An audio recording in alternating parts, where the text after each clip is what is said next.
भितर ये एक कला को विकसित करवा जे आम कि देवाई शिखा आम कि देवाई शिखा और आमर जो मैंने प्रतिवेशी पड़ोशी आमर बंधु आम सांग साथी अच्छा समस्त को प्रेरित करवा जे आस आम कि देवा फल आम बहुत किसी पाइबा एवं निश्चित भाव आम एक सुंदर पृथ्वी गढ़ी पारिबा। अच्युत सामंत जो वार्ता पृथ्वी की दौरान एटा आम ओडिशार गर्व सी होती आमर ओडिशार गोटे मणि बोली चलो ना 20,000 पिला को मागणा शिक्षा दौरान सी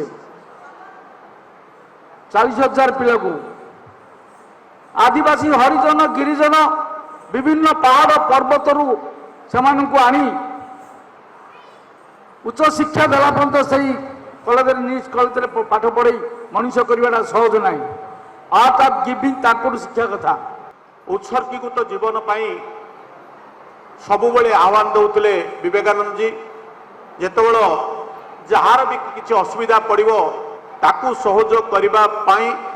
समस्ते आगे आसवा उचित बोली सी मार्गदर्शन करते से मार्ग में आज अच्युत सामंत बाबू जो भली माने निम्न निम्न स्तर पिला नहीं शिक्षा दबा हो विभिन्न क्षेत्र में सहयोग करने क्षेत्र में हो जो भली आदर्श रे आज परिचालित होती निश्चित भाव एक प्रशंसनीय कार्य आमे शिखेबा आमर नूतन पीढ़ीर पिला मानकु जो माने तांकर जीवन आरंभ करुचंती दुनिया कौन चिन्हवा को वर्तमान चेष्टा करुचंती सेमानंकु दीपद आमे कहिबा केमती सेमाने अधिक उत्साहित होइकरी तांकर जीवन को सफल करिवे। आमे काहाकू किछि साहाय्य करूचे गिविंग रो अर्थ खाली टंका पैसा देवा सेटा नुहे भल पाइबा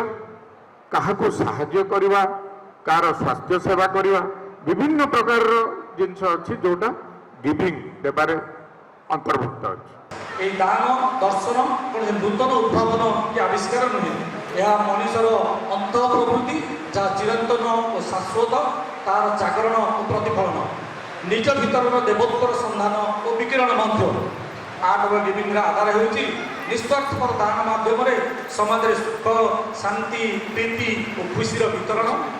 जे देवारे जो श्रद्धा देवारे जो मजा देवारे जो आनंद आउ कहीं ना किंतु आम मैंने बर्तमान वास्तुवाद दुनिया भितर जो मेटेरियलिस्टिक वर्ल्ड भितर निजर स्वार्थपाई निजे जो व्यस्त रही जाऊँ तेणुक आम एक कथार पाशुर जाऊँ तेणु यहीपरि जड़े जड़े व्यक्तित्व अच्युत सामंत भली जड़े जड़े व्यक्तित्व जो मैंने कि आपको मन पकाउछंती समस्त भीतर गोटे सचेतनता आणुछंती गोटे माने समस्ते गोटे को जानतु जे आ द्वारा बहुत किसी आम आनंद पाउछु।